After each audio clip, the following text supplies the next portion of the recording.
Então é Lucas, capítulo de número 10. Nós iremos ler a partir do verso 25.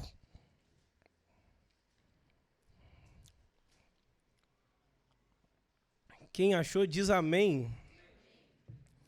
Aleluia. Seguimos a leitura do texto. Diz assim a palavra de Deus para nós nessa manhã.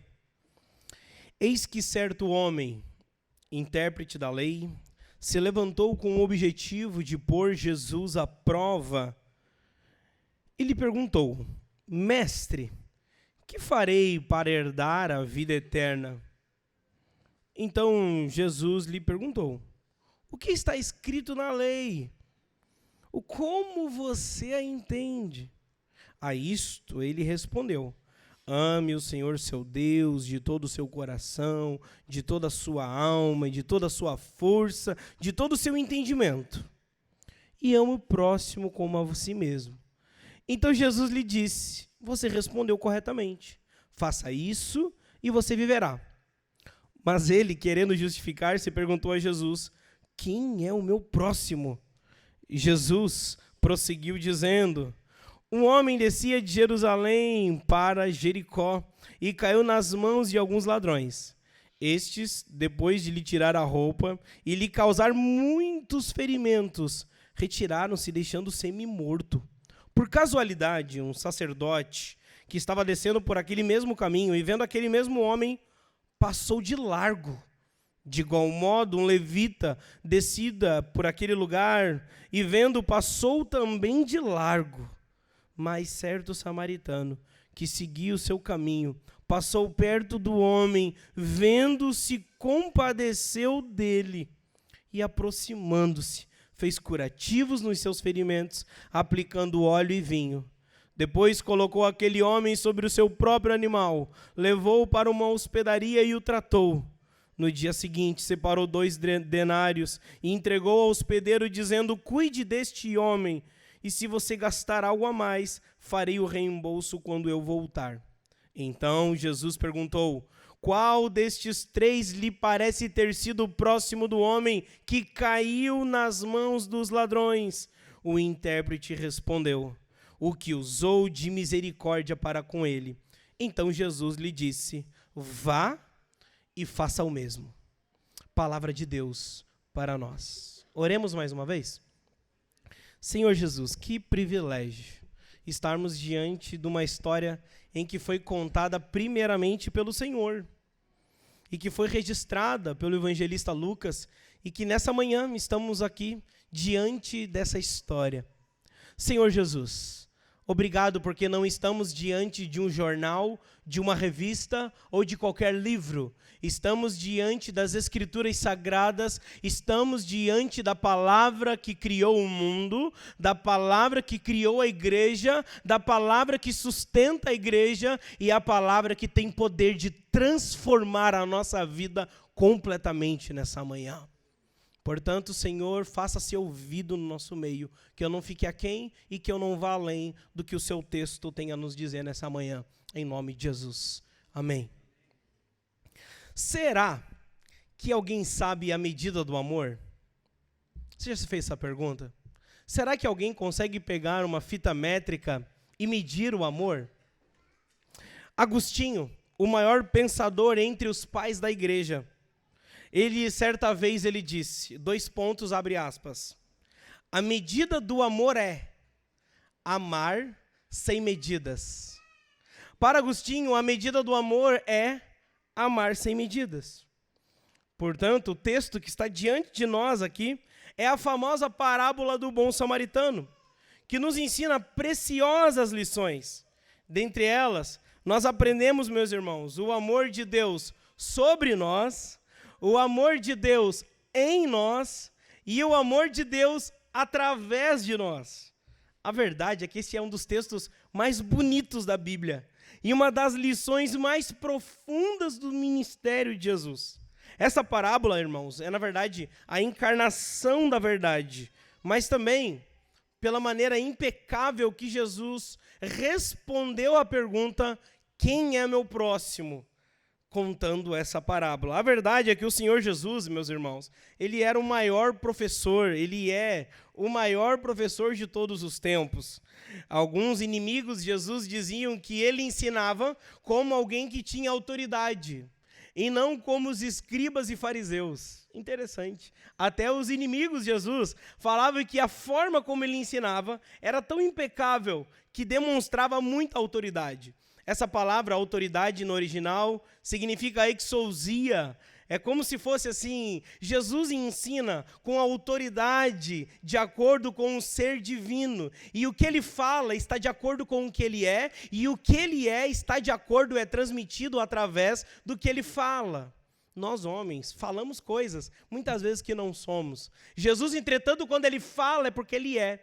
E porque ele é, ele está falando aqui sobre a parábola do bom samaritano. É interessante, meus irmãos, que Jesus, como mestre por excelência, ele vai usar a parábola. Ele vai usar uma metodologia de parábola para ensinar as pessoas sobre quem é o meu próximo. É interessante que nesse texto, nessa parábola, nós iremos aprender sobre a altura, a largura e profundidade do amor de Deus através de uma parábola. De olho no texto comigo, versículo 25, olha o que diz: eis que certo homem, intérprete da lei, se levantou com o objetivo de pôr Jesus à prova e lhe perguntou: mestre, que farei para herdar a vida eterna? Você já notou alguma coisa errada nessa pergunta? Alguém aqui já notou?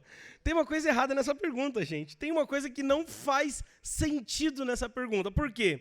Essa pergunta já está errada na base. Sabe por quê? É errada porque vida eterna não é algo que você recebe pelo que você fez.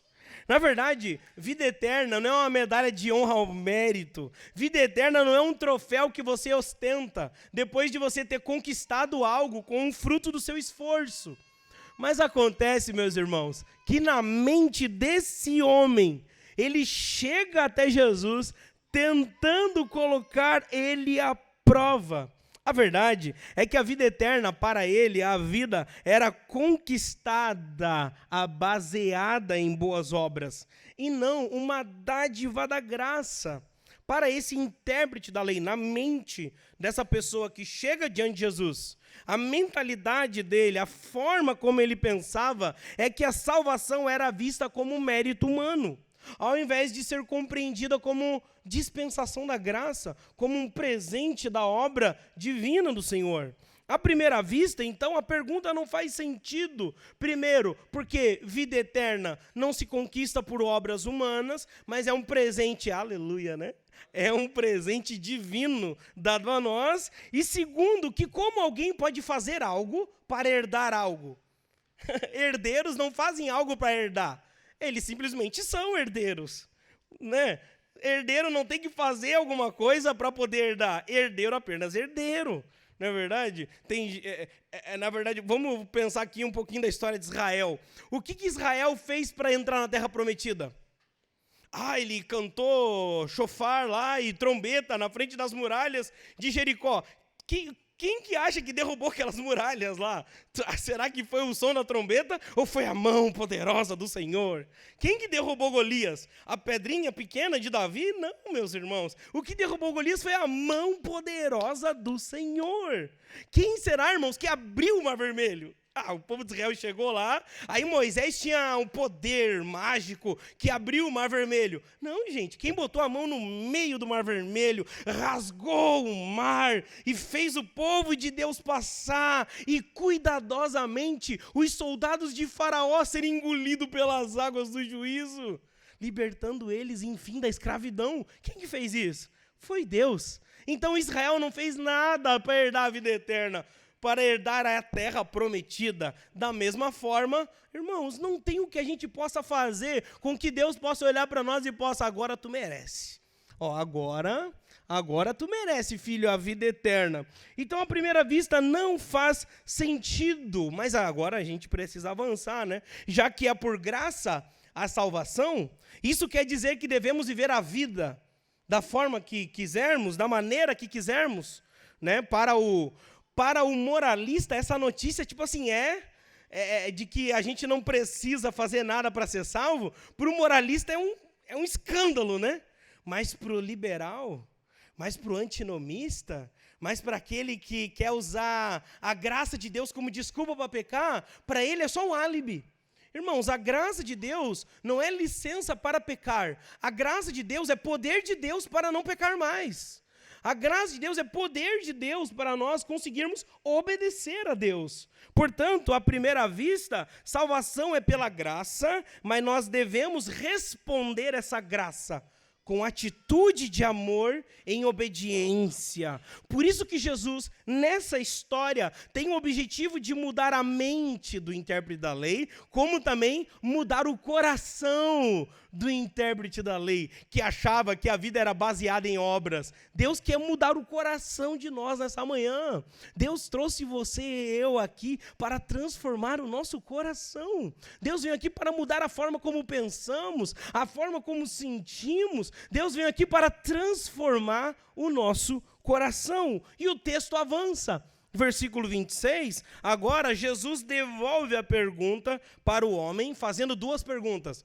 Tipo assim, ele vem e faz uma pergunta colocando Jesus à prova. O que o intérprete da lei não sabia é que ele era o mestre da lei, Jesus é o mestre dos mestres.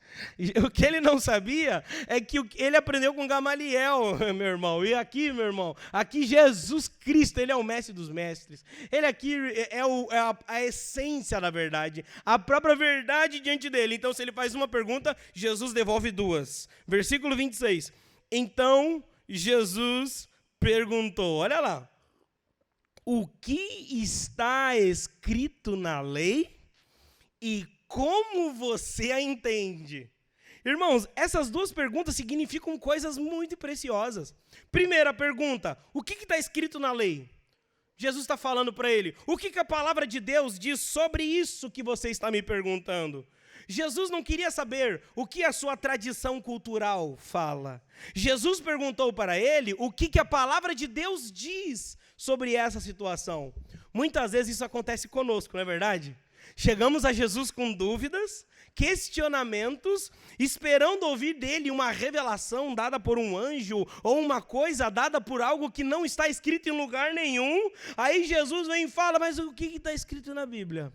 O que está escrito ali na palavra? O que a Bíblia fala sobre essa situação? Se nessa manhã você está em busca de respostas para a vida, não dê ouvido para mais nada que não seja a Bíblia Sagrada. Pessoas que não ouvem a Deus, nós não podemos dar ouvido a elas. Pessoas que falam e não ouvem a Deus através da palavra, não podem ser ouvidas. Precisamos dar ouvidos único e exclusivamente à palavra de Deus. Jesus pergunta, o que está escrito na lei? O que está escrito na minha palavra? É importante. Jesus é o método dele. Há uma situação, há uma complexidade, há um questionamento que muitas vezes nós passamos e Jesus pergunta, mas o que está escrito ali? Aquele que é a palavra aponta para as Escrituras. E o que a Escritura diz sobre isso? Só que não fica só na primeira pergunta. O interessante é que agora vem a segunda pergunta. Como você a entende? Essa pergunta eu acho muito curiosa, porque depois de perguntar ao homem o que estava escrito na lei, Jesus pergunta para ele o que ele entendia sobre o que estava escrito. O que Jesus está querendo dizer com isso, igreja? Da maneira como interpretamos a palavra de Deus, importa. Jesus se preocupa com a forma de como interpretamos a Bíblia Sagrada. Isso mesmo. Mas o curioso, sabe o que é? É que este cara aqui que está diante de Jesus é o intérprete da lei. Em nossa cultura, ele seria tipo um PhD em cultura judaica. Um PhD, estudadaço, doutorado nos estudos do Antigo Testamento. Seria um estudado. Mas sabe o que significa, irmãos, nessa história para nós? Que ainda que este homem tivesse passado anos de sua vida estudando a lei de Deus, ainda assim, a maneira como ele interpretava era errado. E Jesus queria mudar isso. Da mesma forma, isso se aplica a nós. Jesus não quer apenas que leiamos a Bíblia. Jesus quer que nós interpretemos ela corretamente. Ler a Bíblia é maravilhoso, mas compreender o que ela está querendo dizer é majestoso. É incrível. Jesus quer te tirar desse nível de superficialidade, de pegar versículos isolados de caixinhas de promessa, sem conexão, sem você entender o que a Bíblia está querendo dizer. Jesus está aqui nessa manhã falando como nós entendemos a Bíblia importa. Teologia importa. Estudar a Bíblia importa. E entender o que a Bíblia está querendo dizer importa. Porque se nós erramos na maneira como nós entendemos a Bíblia, fatalmente erraremos na maneira como conduzimos a vida. Nós estávamos aqui arrumando a cadeira ontem, e eu, o Paulo e o Marcelo, a gente fez a primeira linha aqui. A gente sempre coloca, e o Alex, né, Alex? A gente estava aqui, né, meu irmão, fazendo. E a primeira coisa que a gente fez, não, vamos alinhar primeiro, ter uma linha mestra. Né? A gente quase deixou o Paulo doido, né, Alex? O Edu também ficou aí, guerreirão. Gente, a primeira linha mestra.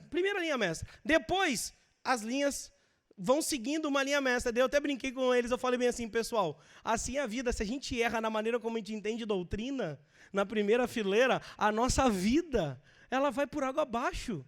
Exatamente, doutrina importa. A maneira como nós compreendemos a Bíblia. O que a Bíblia quer dizer. O que a Bíblia realmente está falando importa. Não basta ler a Bíblia. Eu estou lendo a Bíblia. Ok, mas até os demônios confessam Jesus. Entendeu? Vai ter pessoas no final do dia que vão chegar para Jesus e falar assim, Jesus, eu curei em teu nome, mas eu expulsei demônios em teu nome. Jesus vai olhar para eles e falar bem assim, beleza, se afasta de mim, porque eu não te conheço. Entendeu, gente? Milagre não quer dizer nada. Milagre, cura e essas coisas não quer dizer nada. Meu Deus, é o poder de Deus, não. Pode ser que não, meus irmãos. Pode ser simplesmente enganação. Pode ser simplesmente fantasia. Pode ser simplesmente aquelas pessoas que vão chegar no último dia. Jesus, eu curei em teu nome, eu libertei demônios em teu nome. Jesus vai falar, se aparta de mim porque eu não te conheço. A pergunta que fica é, como conhecê-lo? Como conhecer a Deus? A maneira pela qual conhecemos a Deus é revelada na palavra. A palavra de Deus é o banquete das delícias de Jesus. A palavra de Deus é a sala de estar, aonde Jesus está à vontade e Ele demonstra quem Ele é. A palavra de Deus é o interior da mansão eterna, aonde o nosso Pai ali não anda com a roupa que sai na rua. A palavra de Deus é a maneira onde o Pai se revela como Ele realmente é. Se você quer conhecer a Deus, se você não quer errar na vida, comece acertando a forma como você entende a Bíblia. Comece acertando a forma como você entende as Escrituras. Comece pela palavra. O mundo era sem forma e vazio e Deus criou o mundo pela palavra. É isso mesmo, meus irmãos. Não tente ordenar a vida com a força do seu próprio braço, mas pare. Tem momentos que a gente tem que parar. O que a Bíblia quer dizer? Para algumas pessoas, Jesus está dizendo nessa manhã, você quer saber? Você está em bifurcações, não sabe para onde vai? Jesus está dizendo nessa manhã, o que a minha palavra diz? O que a minha palavra está dizendo? Volte. E sabe por que você não sabe? Porque você não está entendendo ela. Você estava lendo ela, mas você não estava compreendendo o que ela realmente quer dizer. A história continua. E o versículo 27 vem. Depois das duas perguntas, o intérprete responde a Jesus. Versículo 27. A isto respondeu. 2 pontos. Aqui é a resposta do intérprete da lei. Ame o Senhor seu Deus de todo o seu, de toda a sua e com todas as suas forças e de todo o seu entendimento, e ame o seu próximo como a si mesmo. O intérprete da lei citou corretamente, gente, os 2 grandes mandamentos, amar a Deus e amar ao próximo. Nós vemos então aqui qual era o problema. Se este intérprete da lei sabia citar versículos de cor, o que ele estava entendendo errado? Gente, você pode até saber versículos de cor, isso pode significar que você não entendeu o que o texto está querendo dizer. Ele achava que ele fazia isso, que ele conseguia. No seu coração a palavra de Deus não penetrava. Ele sabia versículo de cor na mente, mas a palavra não enraizou no coração, não penetrava no coração, não entrou, não perpetrou, não impartiu, não cortou, não feriu, não transformou, ficou apenas na região da decoreba, da gramática. Ai, gente, o que é isso? Que evangelho que nós temos vivendo este? Que evangelho que a gente está vivendo, que a gente até sabe versículo de cor, mas esses versículos não atravessam a gente. A gente lê a Bíblia e parece que a gente está lendo uma revista. Parece que a gente está lendo um mero jornal. E aquilo não atravessa a gente. Quando a gente ouve o Senhor é meu pastor e nada me faltará, os nossos pés devem tremer. Quando a gente ouve João 10:30, eu e o Pai somos um, o nosso coração deve esquentar, gente. Oh, meu Deus, a doutrina precisa penetrar no nosso coração. E Jesus coloca algo para ele: faça isso e viverá. Ou seja, você não está fazendo o que você sabe na cabeça, você não está fazendo. Você está diante de mim aqui, mas você não está fazendo. Faça isso e você viverá. Faça isso. Mas acontece que agora Jesus coloca ele, meus irmãos, em uma situação que é difícil de sair. Porque faça isso e viverá é um problema. É problema porque nenhuma pessoa consegue guardar a lei completamente. Porque o padrão da lei é a perfeição total. E uma hora que você tropeça em um pequeno mandamento, você não vai cumprir todos os outros e você é culpado por todos os outros. Porque isso, meus irmãos, mediante a lei ninguém pode ser salvo, ninguém pode herdar a vida eterna, porque precisaria ser absolutamente perfeito e nenhum homem é perfeito. O problema é que esse intérprete da lei não sabia que a principal missão de Jesus é nos colocar de joelhos, com o objetivo de clamarmos por um Salvador. Para esse intérprete da lei, a lei era motivo de orgulho. Ele não entendeu o propósito da lei. O propósito da lei é nos colocar de joelhos. Sabe, bem-aventurado é os mansos de coração, sabe as bem-aventuranças? É para nos colocar de joelhos. Não é para dizer, mas eu sou pacificador.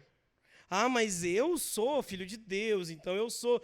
Não, o propósito das bem-aventuranças e dos mandamentos de Deus é nos colocar de joelhos, meus irmãos. É nos fazer clamar por um Salvador. É a gente ficar diante da lei e dizer assim, gente, eu não consigo.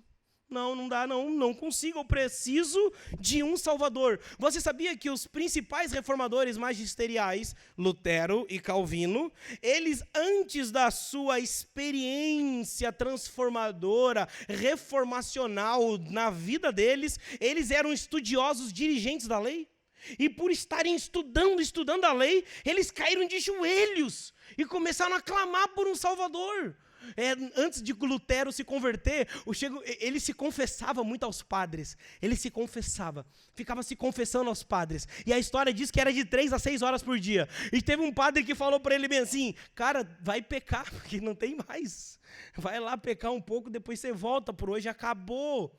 É porque ele estava estudando a lei de Deus e ficando cada vez mais de joelhos. E o sistema romano não estava dando a ele o que somente o evangelho da graça de Deus pode dar. Mas acontece, meus irmãos, que o evangelho é uma boa notícia que somos salvos, mas primeiro ele é uma má notícia de que não conseguimos salvar a gente mesmo. Primeiro é a má notícia. Tanto Lutero quanto Calvino, ao estudarem a lei de Deus, eles estavam ficando de joelhos, eu não consigo. Muitas vezes pode ter pessoas aqui no nosso meio, Luiz, beleza, eu não consigo.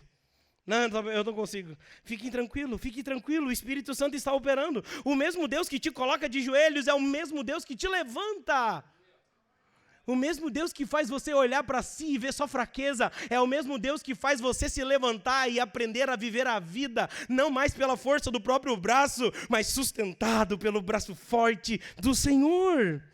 Aí o homem percebeu que estava enrolado com a sua própria pergunta. Agora ele lança uma segunda pergunta para Jesus, até agora tentando se esquivar. Versículo 29, acompanhem comigo. Mas ele, querendo justificar-se, perguntou a Jesus: quem é o meu próximo? Tudo que Jesus vai dizer daqui para frente tem o objetivo de responder essa pergunta. Quem é o meu próximo? A primeira pergunta, como eu posso fazer para herdar a vida eterna? Jesus vem trabalhando com ele. Agora quem é o meu próximo? Jesus deparou-se com uma pergunta de natureza abstrata. Sabe quando alguém te pergunta algo assim, genérico? Você tem poder de responder genericamente. Né? É como uma pessoa pergunta, e aí, tudo bem? Aí você não vai falar, pô, não, minha vida não sei o que, do nada, assim, né? Você vai responder genérico, bem, graças a Deus. Você não está mentindo, mas é porque você também não quer ser um sincericídio. Conhece o sincericídio? Que se você pergunta tudo bem, o cara já conta todas as desgraças da semana para ele. Tipo, calma, a tua sinceridade não tem que matar os outros. Isso é sincericídio. Em nome da sinceridade, eu mato quem está na minha frente. Fica calmo. Né? Não tem problema, as coisas não estarem indo bem e você falar que está bem. Porque estar bem para o cristão é estar sobre o Deus que é bom, ainda que tudo não vai bem. Porque estamos sobre o Deus que é bom, ainda que as coisas não vão bem, podemos dizer, estamos bem, porque estamos fundamentados no Deus que é bom. Aulinha básica pastoral. Quem vai no gabinete ouve essas. Quem vai no gabinete pastoral ouve isso. Mas voltando ao texto. Jesus deparou com uma pergunta assim, gente, genérica. Genérica, né? O seu próximo pode ser definido como alguém que vive próximo de você. Jesus poderia ter respondido isso. Ou na mesma rua, na mesma vizinhança, ou até mesmo de forma mais ampla, abrangendo qualquer pessoa que compartilhe o mesmo ideal que você. Vale ressaltarmos aqui, nós podemos perceber que ele não abaixou a guarda. Esse intérprete da lei, ele ainda estava tramando contra Jesus. A primeira é que foi na ofensiva. A segunda foi na defensiva. Mas sabe aquela pessoa que faz uma pergunta na defensiva porque ela quer te pegar e ela já sabe o que ela acredita? Isso é uma coisa que pastor vive normal. Pastor, o que tu acredita sobre aquilo? Ela nem crê, ela sabe que tu crê diferente dela. Ela crê em algo, ela morre por aquilo, mas ela só quer ouvir saindo da tua boca o que ela não crê e ela quer ver você falando. É normal isso, gente. Nessa questão de estudo, é normal isso acontecer. É interessante que essa pessoa tenta fazer. Acontece que esse intérprete da lei não estava diante de qualquer mestre, ele estava diante dos mestres. Né? Quem é o meu próximo? Quem é meu próximo? E Jesus responde. Versículo 30. Acompanhem comigo. Agora Jesus vai responder quem é o próximo. Agora começa a parábola. Jesus prosseguiu dizendo, um homem descia de Jerusalém para Jericó, caiu nas mãos de alguns ladrões. Este, depois de lhe tirar a roupa, lhe causar muitos ferimentos, retiraram-se, deixando-o semi-morto. Ei, meus irmãos, solte aí. Esse homem que Jesus se referia, provavelmente estava viajando de Jerusalém até Jericó. Vale lembrar que essa não é a Jericó do Antigo Testamento.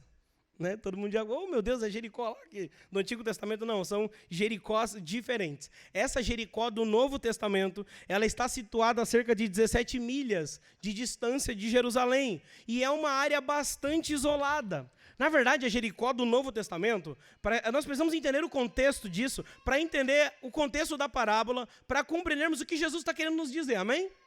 Amém? Estamos juntos? Estamos juntos? Então, essa estrada que ligava Jerusalém e Jericó era uma estrada muito frequentada por comerciantes que viajavam até Jerusalém, até Jericó, na verdade, para vender suas mercadorias. Por que as pessoas viajavam de Jerusalém a Jericó para vender mercadorias? Porque Jericó tinha lugares assim, incríveis de visitação. Existia alguns lugares atrativos para turistas. E essa era uma estrada, então, muito corrida pelos comerciantes, entretanto também muito visada pelos ladrões. Então os ladrões ficavam de tocaia, ficavam esperando. Imagina naquela época, gente, ninguém viajava com segurança, avião, aeroporto, carro, com segurança ali, né? Não, essa época ali, gente, na estrada. Muitas vezes você e sua família e os ladrões salteadores ficavam escondidos atrás de rochas, esperando os comerciantes passar e eles entravam. Jesus conta essa parábola, que existia um homem, provavelmente um judeu, que estava caminhando, passando por essa estrada, saindo de Jerusalém, indo para Jericó, e nesse lugar chega ladrões e o roubam, o ferem e o deixam semi-morto e vão embora. Jesus, então, conta que existem 3 personagens que entram agora em discussão. Versículo 31. Acompanhe comigo, vai entrar 3 personagens agora. Por casualidade, um sacerdote estava descendo por aquele mesmo caminho e vendo aquele homem, passou de largo. Imagine a cena, meus irmãos. Existe alguém ferido, vindo em direção dele, do ferido, um sacerdote, um homem religioso, que tinha como ofício cuidar das coisas de Deus. O que se espera de um homem de Deus? É tudo, menos ele olhar e passar longe, não é mesmo? Pois foi exatamente o que ele fez. Alguns até aqui tentam justificar o sacerdote, dizendo que ele não fez nada porque ele era um sacerdote judeu e ao entrar em um contato com o cadáver, o tornaria impuro ritualmente. Não faz sentido isso porque ele estava vindo de Jerusalém para Jericó. Ele não estava indo a cumprir seus ofícios religiosos. Ele estava voltando para casa. E como o seu sistema era de turnos, eles não oficiavam diariamente, eram por turnos, daria tempo para ele fazer o ritual da purificação e depois voltar no mês seguinte, como diz a tradição Mishnah, que era mês a mês e não diariamente o serviço religioso. Então ele poderia voltar para o mês que vem ter feito se ele quisesse. Se ele quisesse, ele poderia ter se sujado ritualmente e uma semana depois se lavado e no outro mês voltado para Jerusalém. Mas acontece que não é o que acontece. Acontece, meus irmãos, que ele não está nem aí. A apatia religiosa abraçou esse sacerdote. Na verdade, essa história, Jesus só está suscitando ela, Jesus só está evocando algo que estava acontecendo com toda a nação de Israel. Com toda a nação de Israel naquele momento. Eles estavam ligados com as coisas de Deus, mas estavam distantes das pessoas de Deus. Eles queriam Deus, mas eles não estavam reconhecendo Deus. Mas eles tinham perdido não apenas a sensibilidade, eles tinham perdido a face de Deus. Eles tinham perdido o conhecimento de quem Deus é, ao ponto que eles estiveram diante daquele que é a palavra de Deus, aquele que os profetas profetizaram diante do próprio Jesus, e não o reconheceram como o Messias. Vale destacar que agora vem o levita, e parece que a situação vai melhorar, porque o levita ele é um cargo menor. Diferente, né, do que a cultura popular diz, o levita não é os músicos da igreja, né? Tem a galera que pensa que levita é músico da igreja. Levita não era o músico da igreja. Na verdade, levita era o faxineiro do templo. Ele limpava o templo, é isso mais que ele fazia. Era mais ministério de limpeza do que de tocar. Então, ele tinha essa missão, então ele sempre estava em contato mais com coisas ritualmente impuras. O que se espera dele? Não. Este é um cara que vê uma pessoa gravemente ferida e vai certificar-se de ficar perto dela. O que o levita faz? Passa ao lado oposto da estrada. Para entender a gravidade da situação, o levita que purificava o templo não purificou a rua. Aquele que limpou o templo deveria ter como missão transformar as ruas. Mas ele escolheu deixar o templo limpo e a rua suja. Ele decidiu ter a vida religiosa aparente dele em dia. Mas quando chegou naquele pega para capar, no momento de colocar em prática o que ele sabia, ele não colocou em prática. Mas a história não para por aí, agora a gente está no final dela. É isso mesmo, né? Enfim, chegamos ao final dessa história. Chegou um samaritano. Um samaritano, para você entender a gravidade da situação, um samaritano não é um sacerdote, não é um levita, não é um intérprete da lei, ele é um samaritano. Pastor, me resume aí, um inimigo de um judeu. Sabe Brasil e Argentina? É fichinha. Porque tem muito brasileiro indo em Buenos Aires. Vocês não vão para Buenos Aires?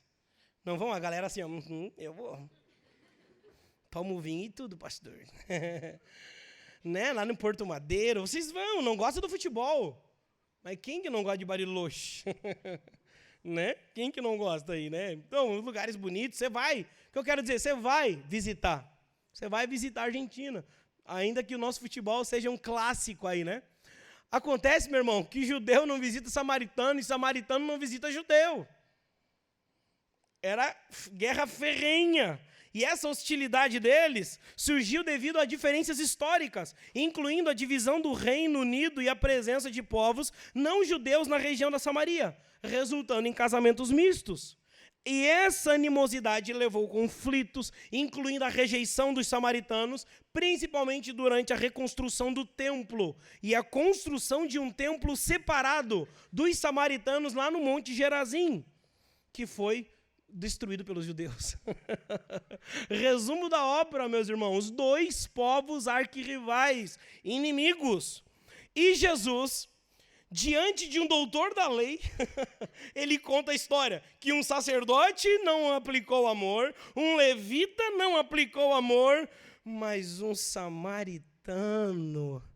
samaritano que seguiu o seu caminho, versículo 33, vendo o homem, compadeceu-se do homem, verso 34, e aproximou. O que os outros passaram de largo, ele aproximou, fez curativos nos ferimentos, aplicou óleo e vinho, depois colocou aquele homem sobre o próprio animal, levou para uma hospedaria, tratou dele. No dia seguinte, separou 2 denários. Abre parênteses aqui. Dinheiro suficiente para cuidar integralmente de uma pessoa no tempo de Jesus durante 24 dias. Fecha parênteses. Então, na verdade, irmãos, cuidou deste homem, e se você gastar algo a mais, farei o reembolso quando eu voltar. O samaritano levou o homem ferido para uma hospedaria. Olha que maravilhoso, igreja. O samaritano não o levou para o hospital, para o pronto-socorro, deixou ali e depois seguiu para a sua vida. O samaritano, na verdade, a demanda desse homem se tornou a sua principal responsabilidade naquele momento. Então ele conseguiu um quarto, garantiu tudo o que precisava e disse ao dono da hospedaria: você sabe que eu sempre volto aqui, sou um homem de palavra. Se ele precisar de coisas a mais, na volta eu pagarei. Então, chegamos ao fim. O samaritano, o inimigo do judeu, o improvável, é o herói no final da história. É aquele que salva. O que podemos aprender com esse texto? Podemos aprender 2 coisas. Você que gosta de anotar o sermão, prepare seu caderno aí, sua caneta. O que podemos aprender nesse texto? 2 coisas. 2 preciosas lições que, se entrar no nosso coração nessa manhã, a nossa vida nunca mais será a mesma. Primeira lição: o amor de Deus não tem fronteiras. O amor de Deus não tem fronteiras. Maravilhosamente, o amor de Deus não tem fronteiras. Os judeus acreditavam que o próximo se limitava a alguém de origem étnica. Mas Jesus, por meio da parábola do bom samaritano, ensina que o conceito de próximo deve ser definido não por semelhança étnica, mas pela ética do amor. E essa ética do amor implica em amar o próximo. Repete comigo: a ética do amor implica em amar o próximo, mesmo quando esse próximo é meu inimigo. A ética do amor nos leva a amar o próximo, mesmo quando o próximo é meu inimigo. Quem é meu próximo? O seu próximo é todo aquele em que se aproximar de você, ainda que seja o seu inimigo, você deve amar. Esse é um dos aspectos da altura, largura e profundidade do amor de Deus. Lá no início do sermão eu prometi que nós íamos conhecer a altura, largura e profundidade do amor de Deus, amém? Deus está cumprindo sua promessa. Esse é um dos aspectos. Esse é um dos aspectos da altura, largura e profundidade do amor de Deus. Ultrapassa as nossas barreiras. Ultrapassa os nossos limites emocionais ou julgamentos sociais. Existem 2 notícias que têm o poder de mudar a nossa vida nessa manhã. A primeira é saber que não merecemos o amor de Deus. A segunda é saber que, ainda não merecendo, Deus nos ama. Repete comigo: somos piores do que podemos imaginar. Com força, mas somos muito mais amados do que poderíamos sonhar. Irmãos, o amor de Deus não é baseado em obras. ele é baseado na obra de Cristo.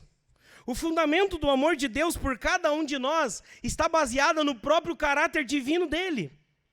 A única base do amor de Deus é o seu amor. A base do amor de Deus é única e totalmente ele. Não há porção e nem proporção em nós o suficiente para atrair o amor de Deus. Não há formosura em nós que faz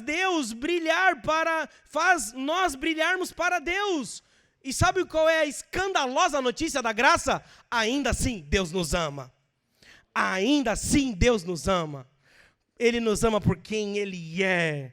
O que sustenta o amor de Deus por mim, por você, por nós, não é o que fazemos ou deixamos de fazer, mas o que sustenta o amor de Deus por nós é Ele mesmo, o seu caráter amoroso. Deus nos ama. Dá um sorriso para quem está do lado. Acredita, crente, fala para ele. Acredita de vez por todas. Deus te ama. Gente, isso tem poder de mudar completamente a nossa vida, de resolver completamente as nossas crises. Sabe como é possível uma pessoa se sentir amada quando ela experimenta o amor do alto? Irmãos, essa pessoa pode estar no mais profundo abismo, essa pessoa pode estar no mais vale da sombra da morte, mas quando o amor do alto alcança o seu coração, esse amor sustenta essa pessoa e a traz de volta à vida. Repare, presta atenção nisso. O alto amor não consegue fazer isso.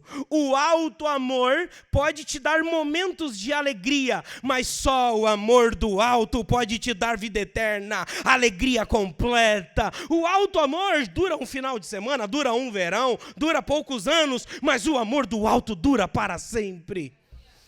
Uma pessoa só é realmente amada quando ela recebe o amor do alto. Maridão, você quer fazer tua esposa se sentir amada? Que ela veja você amando a Deus.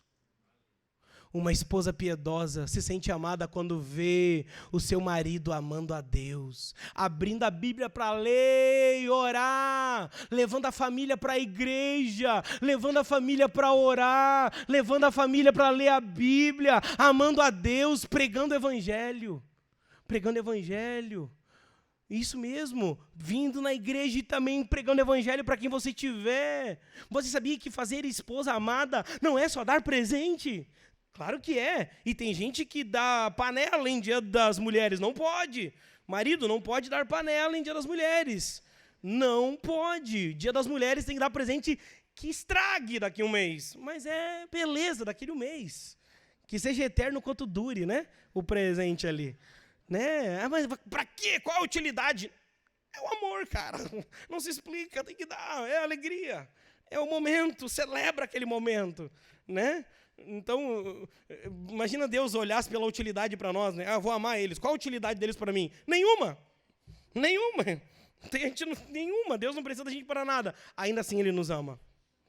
Ainda assim Ele nos ama. O amor não pode estar baseado na utilidade. Amém, gente? Você quer fazer sua esposa se sentir amada? Ame a Deus. Você quer fazer sentir seu marido se sentir amado? Não é botar um monte de coisa, botox e ficar a pessoa mais bonita e retocada do mundo. O que teu marido vê é uma mulher piedosa, uma mulher não rancorosa, uma mulher que agradece a Deus em todos os momentos, uma mulher parceira, uma mulher junto em todos os momentos, uma mulher parceira, uma mulher orando, uma mulher que clama a Deus, uma mulher que está sempre alegre, que está passando dificuldade, ela está alegre, ela está orando, ela está buscando a Jesus, ela está sendo como Maria, aos pés de Jesus, amando a Jesus. Você quer fazer pessoas se sentir amadas, você precisa amar a Deus. Não é sobre carinho apenas, mas é sobre amar a Deus. Isso é um aspecto que muitas vezes os palestrantes de casamento esquecem. Na verdade, é o principal aspecto. Para um casamento dar certo, amor a Deus. Amor a Deus. Você conhece a história da canção How He Loves, Ele Me Ama, de John Mark Macmillan? Uma canção que explodiu no Brasil. Explodiu, assim, ó. Uau! Essa música tem uns termos, assim, que eu acho muito desnecessários, assim. Mas a história por trás da música, para mim, ela me ganha completamente. A história por trás dessa música, para mim, ontem eu confesso, esse sermão que eu estou aqui contando com alegria, eu escrevi ele chorando, gente, assim, em lágrimas, esse momento aqui. Porque eu comecei a lembrar da história por trás dessa música. E o John Mark Macmillan conta que Deus nos ama mesmo quando as coisas estão bagunçadas. Eu fiquei lembrando disso, cara, aquilo me emocionou de um jeito. E segundo as palavras dele, ele compôs essa música um dia depois da morte do seu melhor amigo. E ele estava frustrado com Deus, decepcionado com Deus. E em suas próprias palavras, abre aspas, vou recitar ele aqui.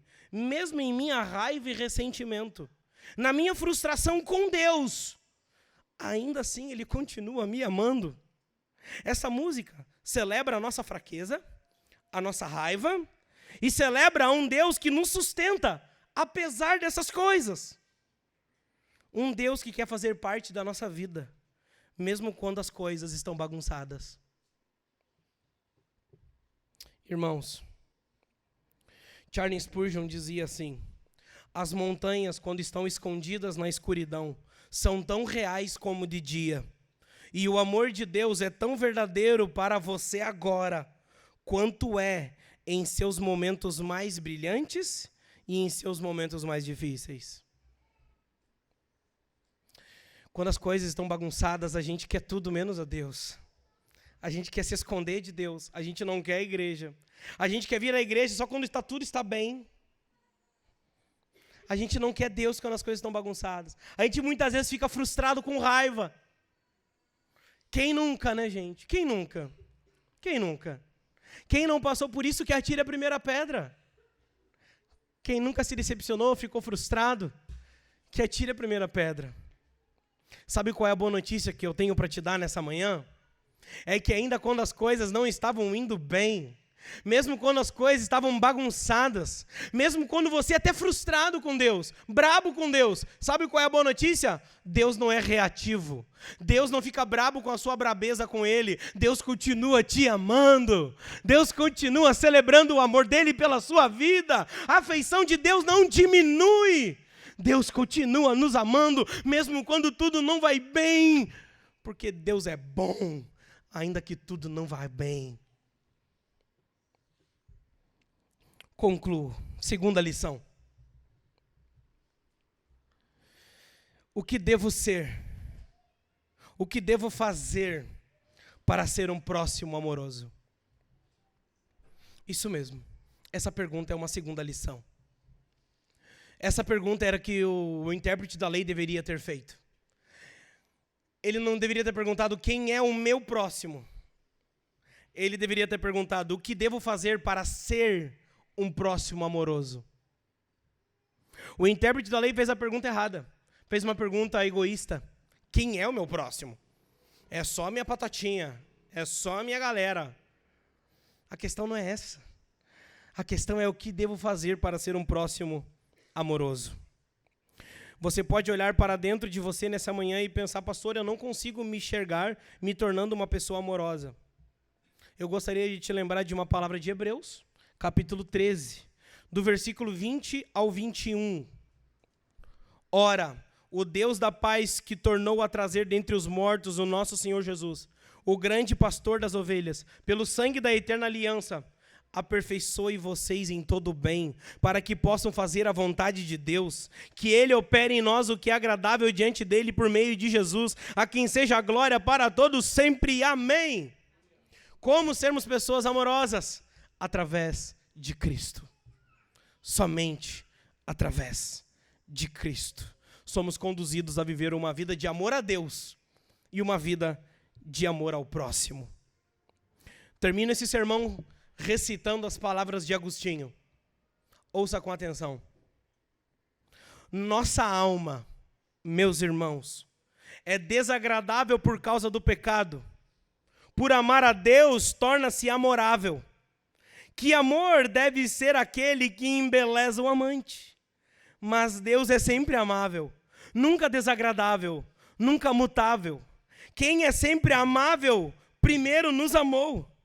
E o que éramos quando Ele nos amou, senão sujos e desagradáveis?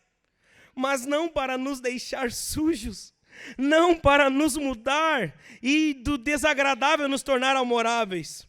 Mas como fazer isso por nós mesmos? Como nos tornaremos amáveis? amando aquele que é sempre amável. À medida que o amor aumenta em você por Deus, a amabilidade pelo próximo também aumenta, pois o próprio amor é a beleza da alma. Agostinho de Hipona. Só tem um jeito da nossa alma ser amável, de nós sermos bons samaritanos, amando aquele que nos amou primeiro. Que o Senhor nos ajude a amá-lo e amar o próximo. Toda a nossa teologia precisa ser traduzida em atos de misericórdia, em atos de amor. O Evangelho não é teoria. O Evangelho deve ser encarnado na nossa vida, em práticas de boas obras. As boas obras não salvam, mas as boas obras refletem o maravilhamento e a resposta que damos a um Deus que nos salvou. Amém? Que Deus nos ajude. Oremos, fiquemos em pé.